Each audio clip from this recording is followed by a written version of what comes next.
Okay, let's start. Hello, welcome everyone. Today we are continuing our series of Future Law webinars. We are hosting Alan Dragui now. He's a legal services and transformation of legal services pioneer.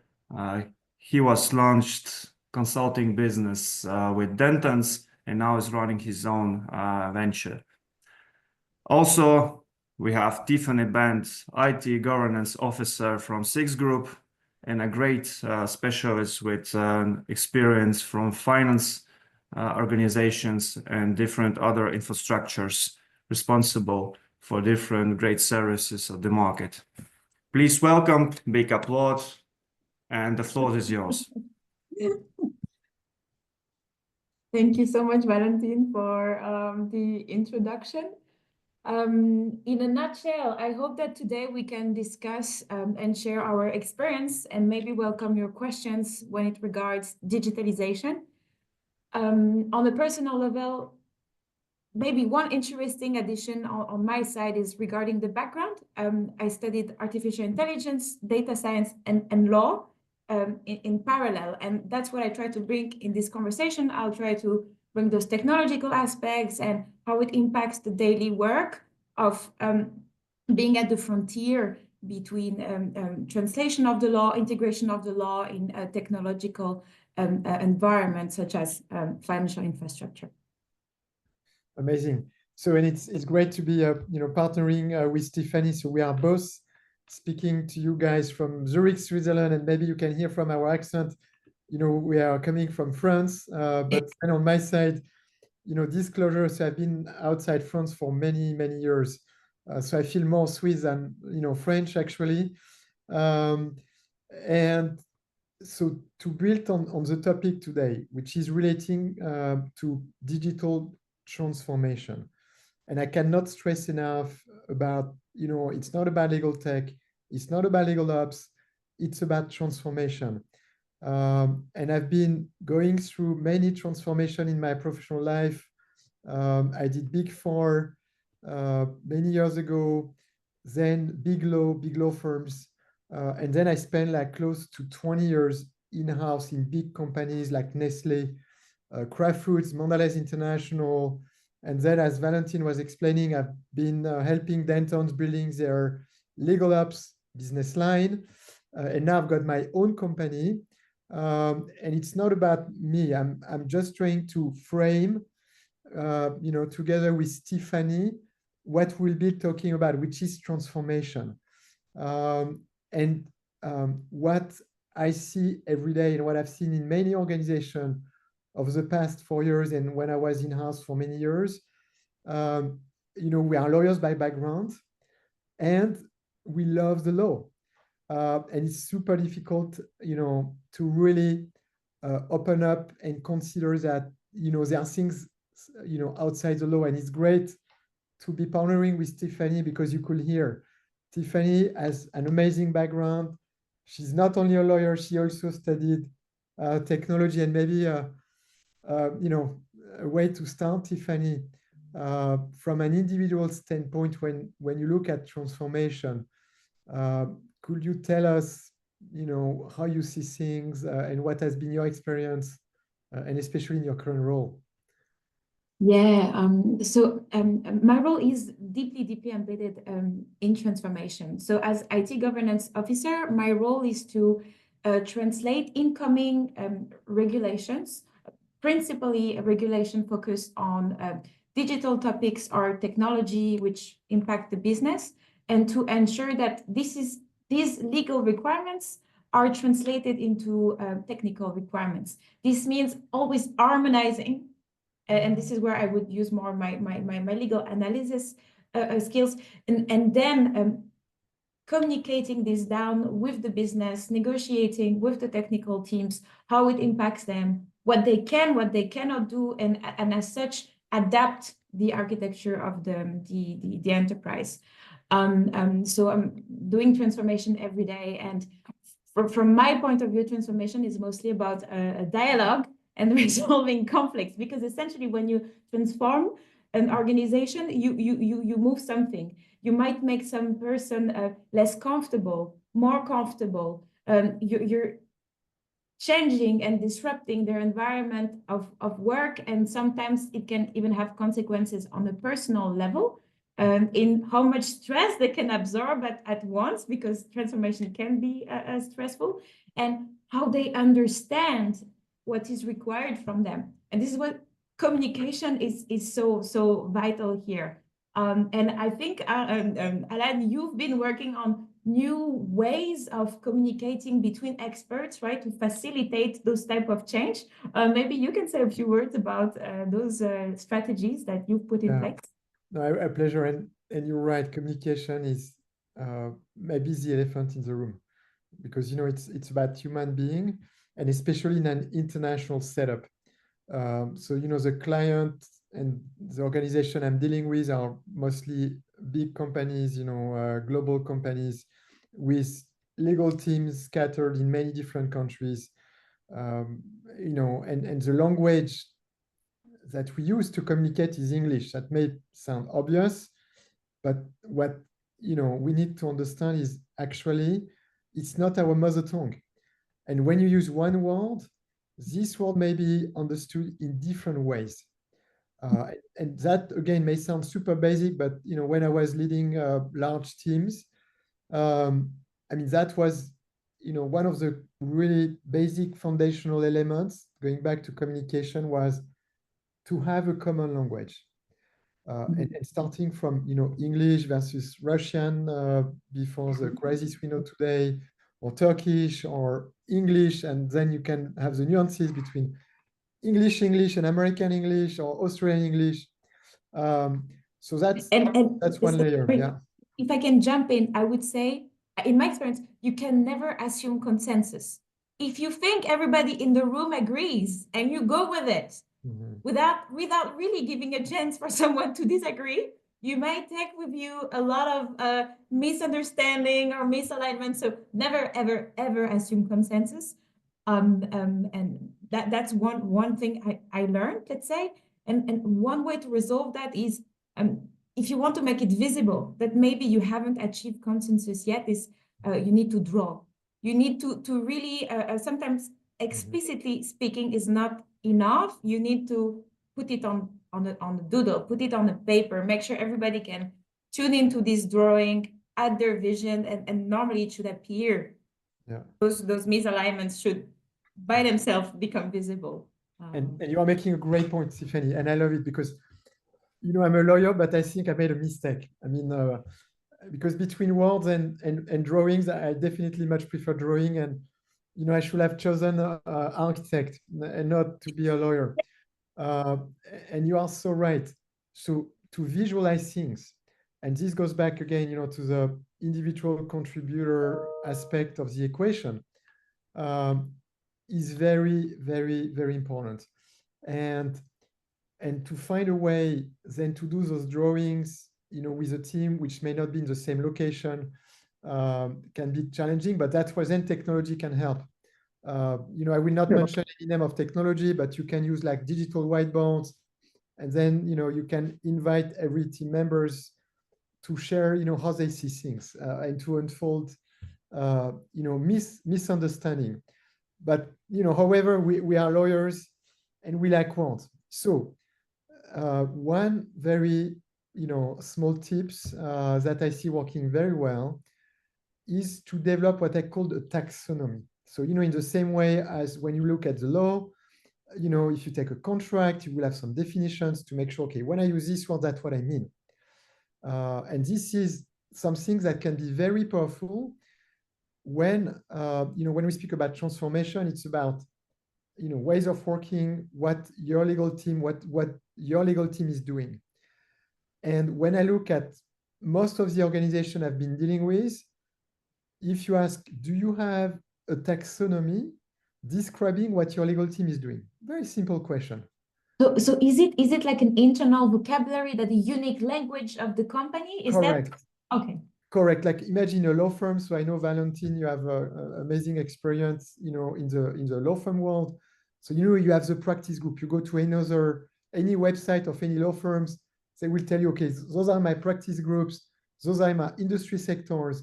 So it's the same kind of concept, but apply to lawyers internally. And so then you build categories so that then you build the foundational elements upon which you will be able to collect and structure what I call operational data. Because one of the big pain points I see is legal teams, they don't have data about what they are doing. If you ask a simple question to any law departments, how many hours your team is spending on high value add work versus low value add work, I have not met any company except the ones that, with whom I've been working, that can answer that question. And this is fundamental, and I will explain later on why. If you don't have those data points, from my perspective, it's very difficult, not to say impossible, to do a proper transformation. So what do you see in this space, Tiffany? Because you have this dual perspective, technology and legal. So what do you think about data and data points for what people are doing? Do you think that can help? Yeah. I was thinking about it because I think it's the right approach, right? So first we were saying not assume there is a consensus, make things explicit, make things visible, and now you're saying with data we make things traceable. And I was thinking it really depends on the context. Depending on the objective or the structure of the organization, you might have to trace then different things. So I was thinking from my own context what it is. Actually, I think naturally most of us professionals would create, maybe consciously or unconsciously, those KPI, right? Key progress indicator or this stuff that you want to trace. But it is quite rare that those are so well identified and then made, common to the team or to the larger organization, because often they just stay on top of your brain because, it works, it's working, I feel good, this is going the way I want it to go. So I think your proposal makes a lot of sense. It's a very pragmatic approach. But sorry, I'm not actually answering your question. So what could it be in my context? We look at things such as, well, there are different stages in what I do. First, usually we need to always monitor the regulatory environment, what's coming, what could be coming, how is that impacting us? And once we have decided that this is a relevant law that we have or we want to implement for whatever reason, we will then compare, make a gap analysis between what our internal legal stack, for instance, contain and what would be this addition. And typically we try to minimize the effort.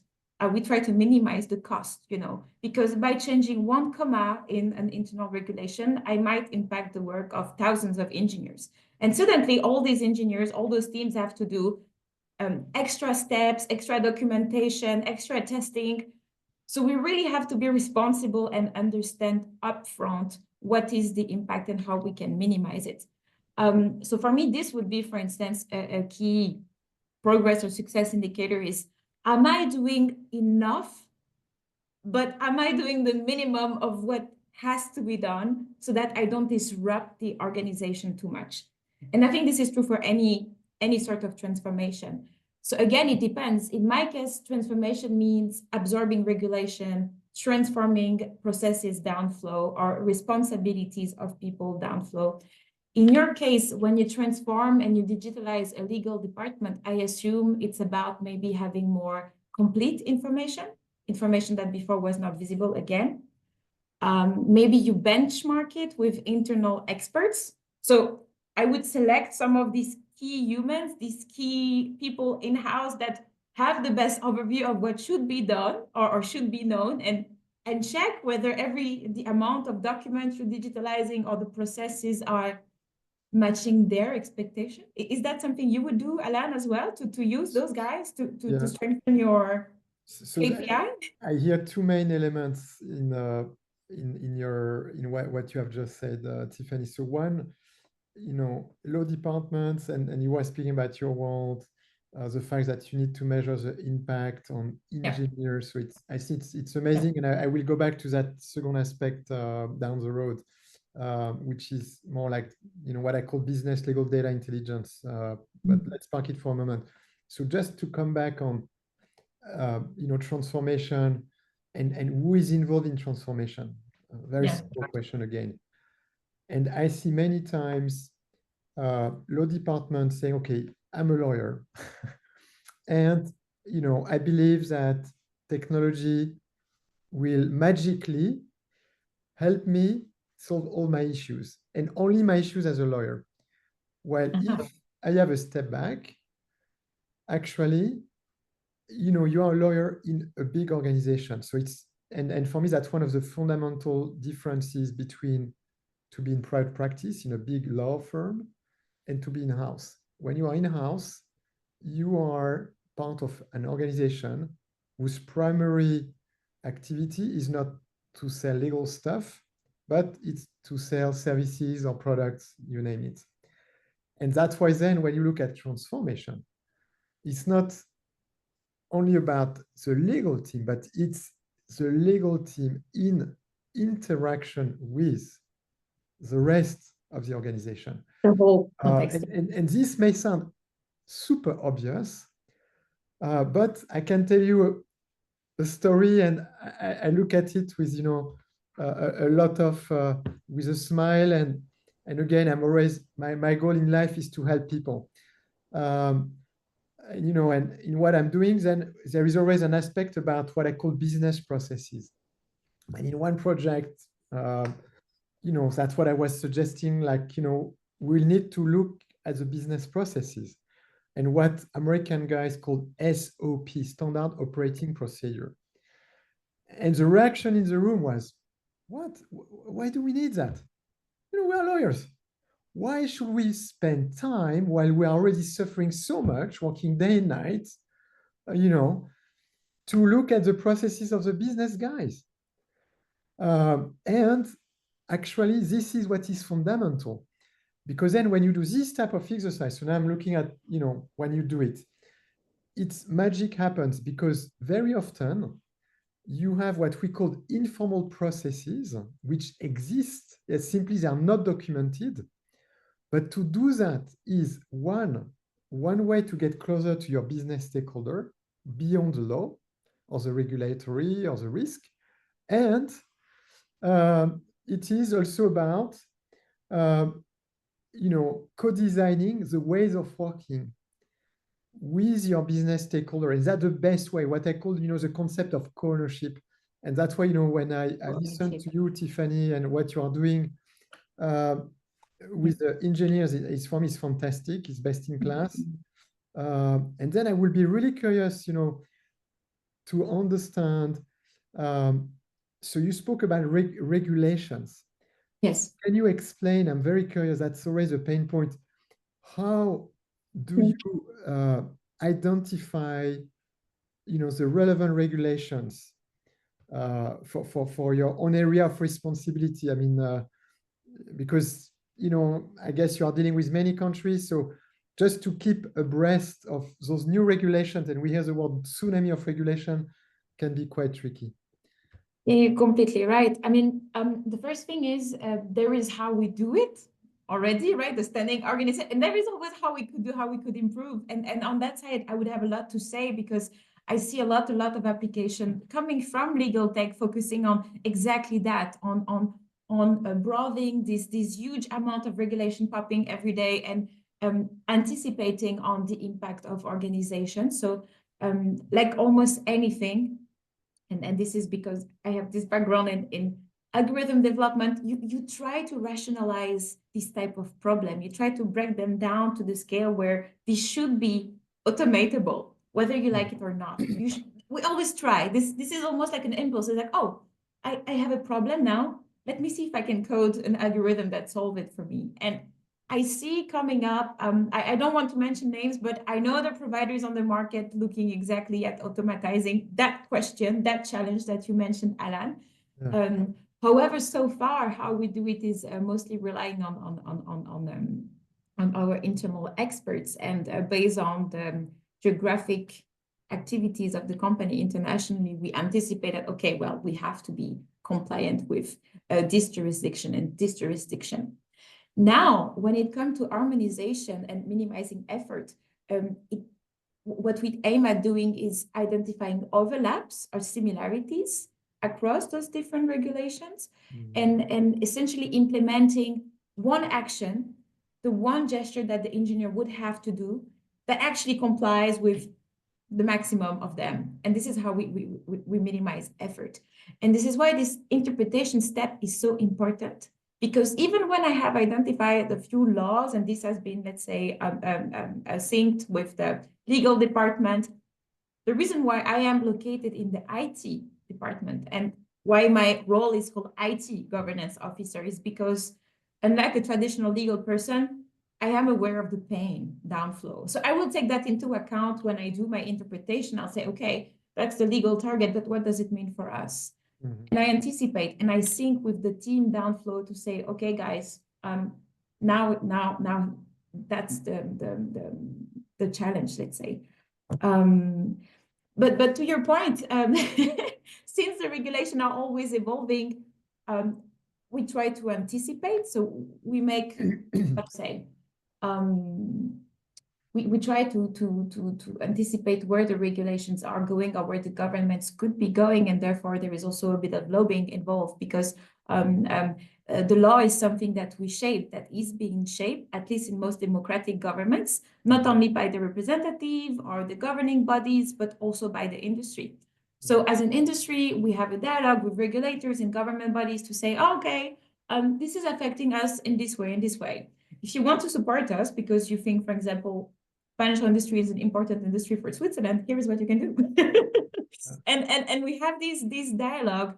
And of course, understanding the impact within the company context help us to also anticipate the impact on client downstream and on society overall.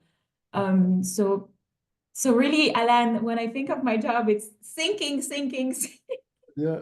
In the sense of synchronizing at multiple level. And this can become quite exhausting unless you have clear co-ownership. So you need a partner for each of these syncing or synchronization conversation. And that's probably what takes the more time, is building this relationship within and outside of the company to ensure these different communication streams are well established. Yeah. I mean, yeah, and it's super great to hear. So, I would like to pick up on one very important point you made. When you say, why am I in the IT team? Because I understand, I understand this world. I know, I live firsthand, you are in the boots of the client, so to say, and when I say client, it's not pejorative, it's just, like the end user of the transformation. Yeah. And this is, again, maybe an obvious point, but, what my personal view, and I don't mean, again, to be critical, is just trying to make this world a better place. What I see today, with the upheaval of legal ops, legal tech, and they have great intention, they love technology, and it's great they are going beyond the law. So that's a very positive aspect.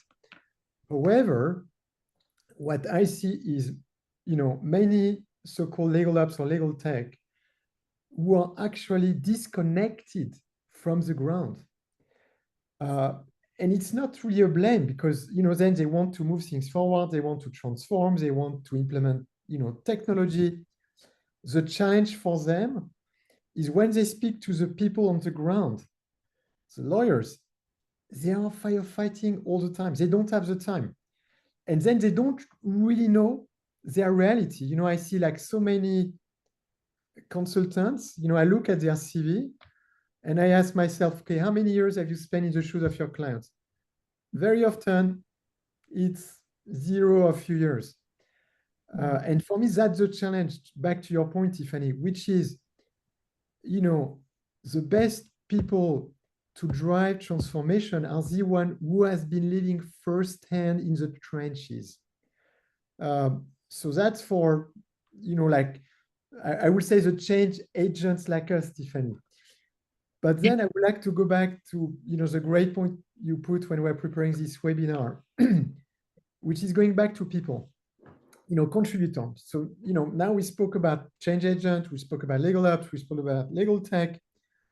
But if we go up into the hierarchy and we look at the top, at leaders, I mean, most of the time, those are really amazing people with amazing experience. But, and especially lawyers, and maybe I can put myself in this category, when you have a lot of experience, it's very challenging and difficult to be in a position of what I call back to school. Because, you are the one normally in the room giving guidance and advice. And here, suddenly, you are, now you are not in a position to give advice. You need to go and speak to Tiffany because Tiffany knows artificial intelligence very, very well. And that's the challenge, is how to make sure that people at the top are self-aware to say, here, I don't know, and I need to have the right people around me. And that can be very, very tricky, to be self-aware, to say, yes, I don't know. I know there are like so many opportunities to improve my legal service delivery model, but I need to make sure I get the right support and right help. So no, I really, again, love your point on really like doing transformation, but with the knowledge of having done, it's like, for me, the best way to learn is learning by doing. So how do you then, because you're in the IT team, Yes. and you are interacting, I guess, with the legal team at times or the rest of the organization. Yes, yes. It's mostly risk, risk, legal, and IT are the ones driving those governance transformation topics. Because we have the external constraint, which have to be translated. Now you understood how. But then internally, we have to eventually focus on what is expected from us, which is shipping, delivering, updates and new products and new IT services for business to keep on generating revenues and satisfying the external clients. It's great. And now you are making another great point, and you said it a bit before about KPIs, key indicators. And you said the magic word. You want to create value for your organization. Fantastic. And I had a conversation yesterday. I'm preparing. I will be in Paris next week at a conference, and then I was preparing one of the panel. And then the general counsel was explaining in this call yesterday. He's trying to explain to his team, and I think it's amazing what he's doing, how us in the legal function can we create value for our organization. And this is, a very important point, but I see many law departments struggling with that. And then, so one way to do it is to build what I call the P&L of law. So you have profit and losses, for any companies, how much revenue you have, what is your gross margin, your operational margin, and then you have the EBITDA. And it is possible to do the same for law department. Wow. Okay. And that's what I'm actually doing, which is the top line is the risk you manage, but then you need to be able to quantify the risk. Yes. And those are also the opportunities. And I always give one simple example, which is, so your team is managing a stack of, let's say 9,000 contracts every year. If you look at the payment terms and you move the payment terms and you are, purchasing goods from 40 days to, let's say, 60 days, you can impact your cash flow by hundreds of millions of euros if we are looking at a 10 billion organization. And this is what I've done. So this is simple, concrete example showing, back to your point, Tiffany, building, having it as a mindset, what value can I bring to my organization? Yes. And this is fantastic. I think, yeah, a great point you are making. But does Thank it you. help? But does it help you prioritize technology investments, for example, with some budget constraints in the organization? Isn't it challenging? I would like to take that one question of Valentin, because I think it relates very closely to your point, Alan, that you made earlier, saying you need management level buy-in, you need top leadership to drive the transformation and say, this is the direction. So for me, Valentin, typically, this is their responsibility to set the priorities and say, we want to get there, this is the objective. If we believe that one technology or that one process can get us a little closer, well, ideally get us there fast and right on point, it is their responsibility to organize that it's possible then for their team to work on this transformation. For me, it's really what leadership means is you're a leader, you show the way, you define the objectives, and then you make it possible, you facilitate as much as possible that everyone working for you in the organization can have some time, some resources to focus on that change that you've set as a strategic change. And how to do that, it depends in every organization. In my organization, typically we have a department called strategic projects, and those would be group-wide transformation projects, which are vehicles involving experts from different areas. So very, very cross-expertise, rich little group that works on this one mission for maybe 1 to 2 years. And for each project, each strategic target, we have such a different team, for example. I, as part of my work, can participate to a project. It's not going to be 100%, maybe it's going to be 20%, but each and every one of us has therefore time allocated to transformation.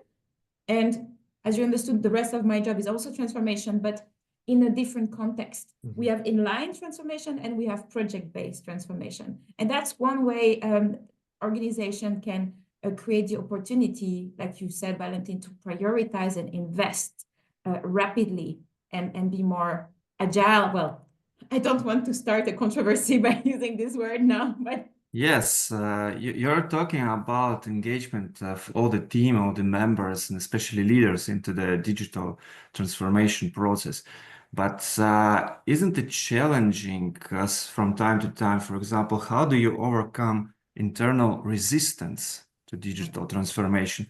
Because from my point of view, and in my experience, I see that it's one of the most often obstacles, at least in law firms, that this internal resistance is hindering the process a lot.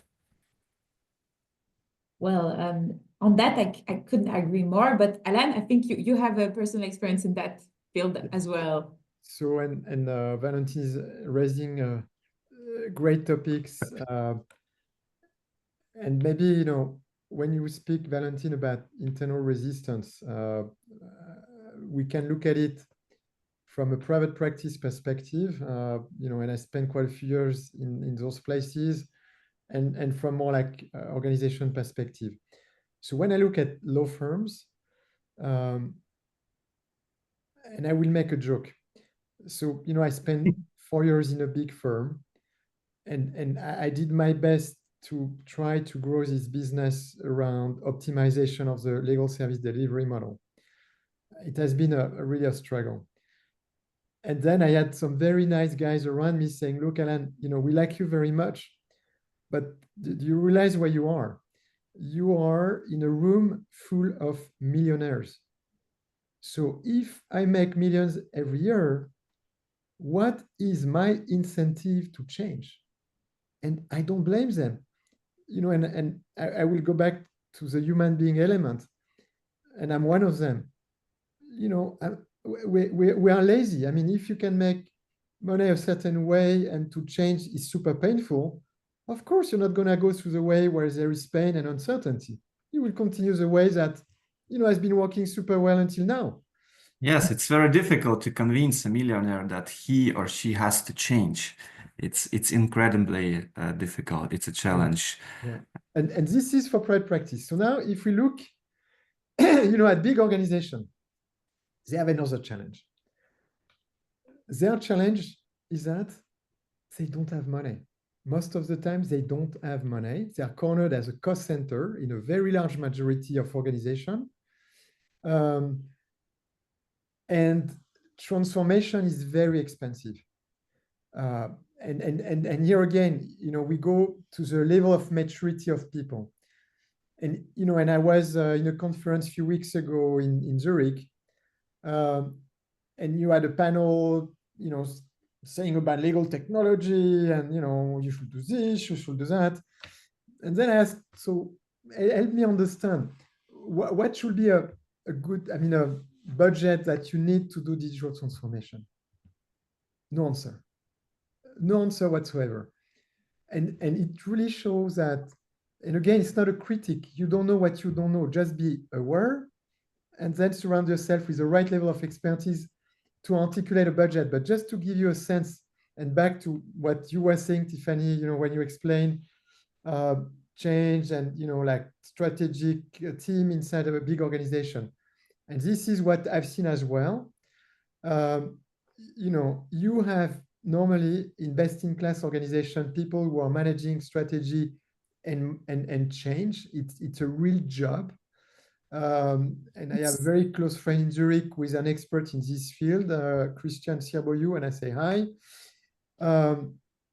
And the numbers I was seeing to do digital, to do transformation, because it can be digital, but it's not only digital. We were speaking about hundreds of millions. Why? Because again, one of the points you made, Tiffany, you have a business target. You say, I want to transform. I believe this transformation, I'm not doing it because I want to have fun. I want people to suffer. I'm doing it because it will improve my organization. But if I believe that with this transformation, I can grow my revenue by 10%, then it's worth, and those 10%, I don't know, it's 2 billion. Then to put on the table 100 of million or 200 million to make transformation, this is absolutely fine. And my observation is that lawyers, going back to the mindset, we don't have this kind of mindset because we are, when we are in-house, we are cornered as a cost center and we need to justify why we are breathing for any single penny. So goes back to the mindset.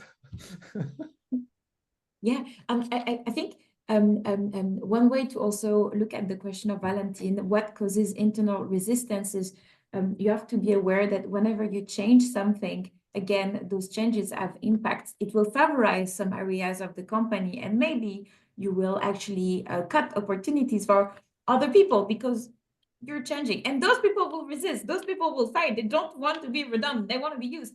And therefore, if you want to ease a transformation, not only you get the top management buy-in, but you need to make a plan with those people. How do we include them in the future outlook in this new situation? What is their new role, their new ownership going to look like? Really make sure that you involve them early. In my company, that's something I saw, but I think it's true for every company. The later you involve people, the more resistance you get. It's like, oh, bam, here is the delivery. The transformation is at your door. And maybe your team has been working on that transformation for months, but the recipients, the people impacted, were not always involved. So when you come knock at the door, say, okay, it's time to refurbish, we're changing everything, they're surprised. And it's a natural thing to resist. So what I try to do is to go really, really, really early on to give heads up, to include them even at the strategic phase to say, hey, what do you think? Do you think it's a correct target? Does it make sense for you? And then once it becomes more operational, more concrete, and we define the means, how to get there, we also try to get the buy-in of those people and their feedback, because it's not something we want to shovel down their throats, It's really that, okay, you are an owner of the results, so you have also to provide your feedback, your constructive resistance to make this better. So I don't think resistance is something you should fight. It's really something that is actually healthy and that you should use at your benefits to have higher quality transformation. It's totally normal to have resistance, but you have to find out where it comes from, why it is. It's not always, how to say, entirely, I mean, it should always come from a very objective place, but sometimes it's really based on misunderstanding. And that's also something you have to resolve as a transformation manager or whatever it is that you're doing. So I would really take it as an extra KPI and opportunity to make your job easier. Take that resistance and turn it into something you can step on. So it's all about clear communication to the participants, to the people engaged, and probably proper structuring of the process, which would also in turn explain how this would benefit each participant in the system, right? Yeah, and I think the rule is no surprises. Don't surprise people. It doesn't help anybody. Come early, come clean, come clear, explain, explain, explain. Because if you come as a surprise and you just try to force thing, lucky for you if you have the leverage to even pull that through. But in my kind of organization, which is very democratic, very horizontal, you have to convince people one by one. And that's a time investment and the trust investment you make. But it's a good contribution to be transparent, because if you're not transparent, it's actually where this resistance comes from. Because if you're not transparent, people might think that you are making this to make them redundant, for example, right? So it could be frightening for them, and you need to manage those risks. For sure. The problem is the larger the entity, sorry, Alan, the larger the entity, the harder it is to really correctly identify who is impacted. And sometimes you forget someone. Not intentionally, of course, right? But because there's so many dependencies, the chance that you forget someone or something exists. And we aim at minimizing this as much as possible. But it's not always possible to communicate widely, because if you want to work fast, sometimes you need to work in a smaller group, so that the quality of communication within that smaller group is optimal. And it's part of the strategy, what you communicate, when, to who, that is quite delicate in a way. So it's amazing point. Again, going back, I love the word transparency. And I will start with a contrast. So if you think about lawyers again, in some of the activities, you are dealing with very sensitive situations. Think about compliance, investigations, or think about M&A. You want to do a transaction, but for this transaction to be successful, you can't disclose, because if you are a publicly listed company, this may have an impact on the market. So you have really like a process to do that, and it's not because you want to hide things from people, but it's because the activity requires you, in very small group with big time confidentiality. And here, I can share an experience I had a few years ago. So I was part of a global organization. We did a carve out of a big portion of the business. It was like 10-20%. I don't remember exactly, but we're speaking billions. And they were doing this carve out, which is about transformation, because you have today a company which is 10, and with this carve out, you take out 2 and you put it with another player. And at the beginning of the story, you had only a few members of the board that knew about this deal. And it was the only way to make it successful. So so that's what is very interesting, is in some situation you have no choice, but early on you have to keep it in very close quarters. And once you reach a certain point, and you have checked, some regulatory aspect, and and you have the validation of the board, then you can communicate it more broadly. And then what was very interesting, again, going back to internally how things are happening. So you can have some colleagues who are working on those confidential stuff, and then they can't tell you anything. And then when you're in big organizations, so that's part, when you are a leader, that's part of, helping with communication, to say, look, guys, there may be a situation where, yes, there are some things happening that for which we cannot communicate, and we will communicate when it is the right time, but because you are mature, you're an adult, you need to understand and accept that. And it's not, again, it's not hiding, but it's building on the point you made, Valentin and Tiffany. It's about being clear why I can't communicate. And that's a very nice way to go around. So yeah, it's a bit of different perspective, but just finishing on the communication point. And you know, in a more like normal setup, you want to do digital transformation, you want to implement technology.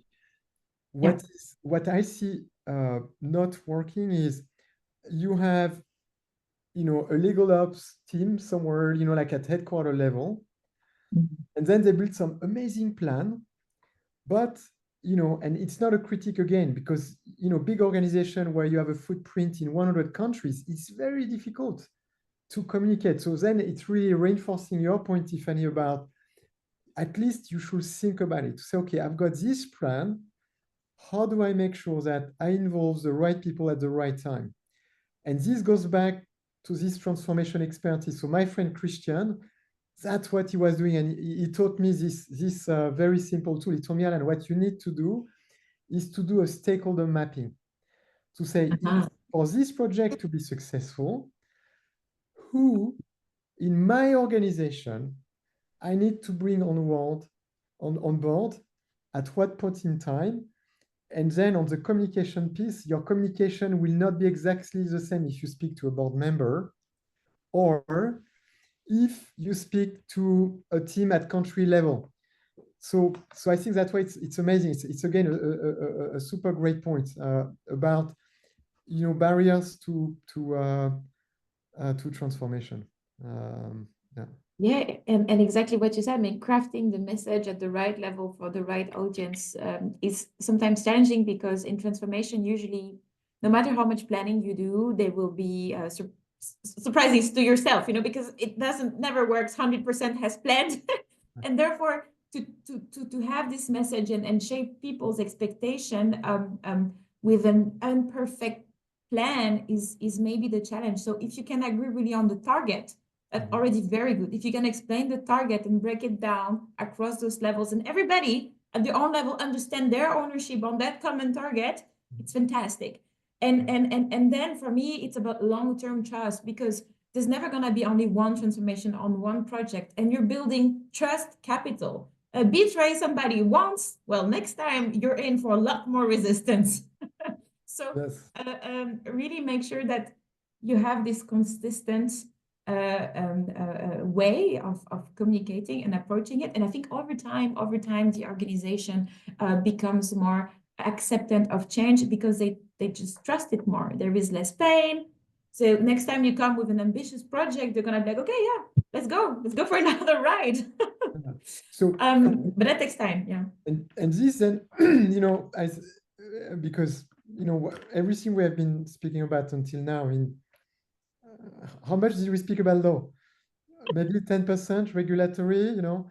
So then I'm looking and having a step back to one of the discussion points we have together, Valentine and Tiffany, about, you know, so lawyers today, what is it to be a lawyer today? Because I mean, then I'm realizing, yeah, maybe it's far above and beyond law. So when we look at, you know, education, and that's, I think, a very important topic. So how do you see things, guys, about, you know, if I'm a younger person and I think, okay, maybe I like to go into the legal space, you know, what education should I get to be successful? I'm very biased, but I would say I think anybody, lawyers, but other professionals, need to have a very good understanding of algorithmic concept, have this data savviness inbred. Don't wait. I mean, of course, if you're already a seasoned lawyer, there's no other way for you but to add on top of your knowledge. But if you're young, I would say try to hybrid from the beginning as much as possible, because it will really change the way you think. At least that's what I try to do for myself. And the result is you're confident. You're confident because once you know, or reasonably sufficiently know what you're talking about, you're not afraid of conflict. You're not afraid of debate, because again, it's very healthy. It's important to have. And there are a lot more debates coming ahead of us in this century, I think, and in our industry.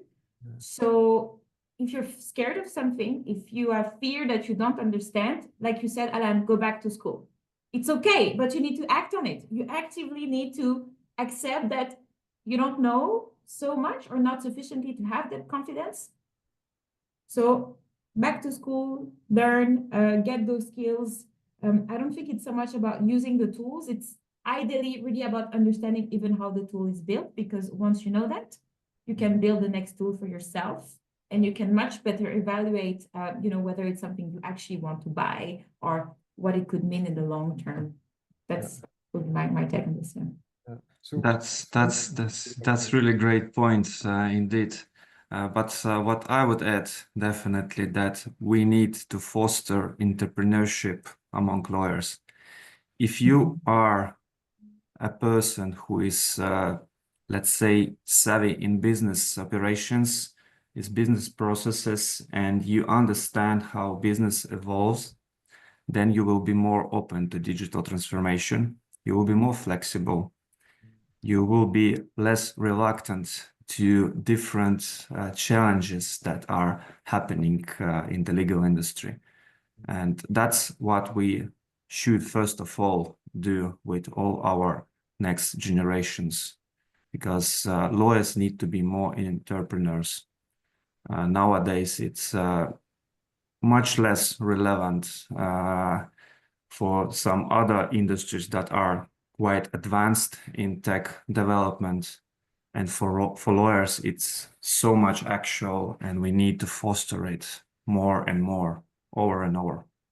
If I can add, because you said entrepreneur, and I learned this word recently, there is also intrapreneur, which means doing the same, but within your organization, which also means as a leader, give the space for people in your organization to be innovative. If you can allocate some time, some resources. This is what Google was doing for a long time. I think it was 20% dedicated to nothing. It's 20% of time that you get back to think, to explore other paths, and to be creative.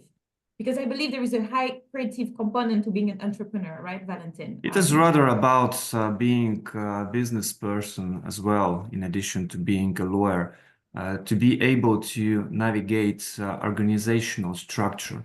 Because from my experience, law firms actually conduct business quite differently rather than some other businesses and big organizations.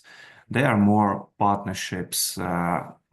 Each lawyer is much more independent, and there is no, let's say, one organism in this company or partnership. Sometimes some lawyers do use technology, some lawyers don't, and eventually it creates some misunderstanding, and there is no alignment between the team. And Valentin, because I know it's a topic close to your heart. So I've got two questions. How long have you been an entrepreneur? And what is the biggest learning you've had during this time? Well, it's definitely not the topic of our webinar, but I would gladly answer. It's relating to transformation. You have been transforming yourself. Yes. I've been an entrepreneur for about 5 years only, and a lawyer for over 15 years. So yeah, one of the biggest struggles probably is to create a reliable circle around you that would be helping you, pushing your business forward, and that would trust your decision making and trust your ability to go forward about this business. Yeah, it's amazing. And I've joined the boat. I was intrapreneur until June. I'm an entrepreneur, and that way it's great to have those exchanges at times. And it's a different ball game. Absolutely. What I'm realizing, back to your point, and it's part of transformation, is to have the right people around you. You cannot be, at least that's my view, successful, or you have some exceptions, but there are exceptions. It's very difficult to have a successful business if you're alone. you need to have a team around you.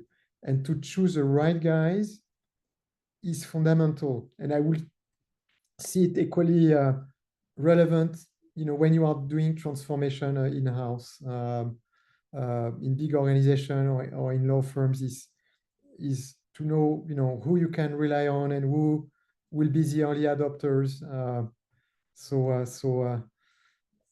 And I love it. And I've heard, but it's difficult to say what the future will be. The society will all be entrepreneurs at one point in time because of the democratization of the tools, like the YouTuber, the influencers, so we can all have our own business. So it's a very interesting perspective, and I'm very curious to see, with AI and how things will evolve. Indeed, indeed. Maybe to wrap up, because Alan, you gave a few tips and I took the liberty to noting them down. So a few tools for the audience to achieve digitalization and transformation faster. So we had taxonomy, having your own internal language that is synced, that is harmonized, that you speak the same language. Then I think you mentioned SOP, but the real innovation on your side was the PNL, right? And that you explained, sorry, the PNL, maybe in a few words, Alan, just to sum up. The PNL of flow.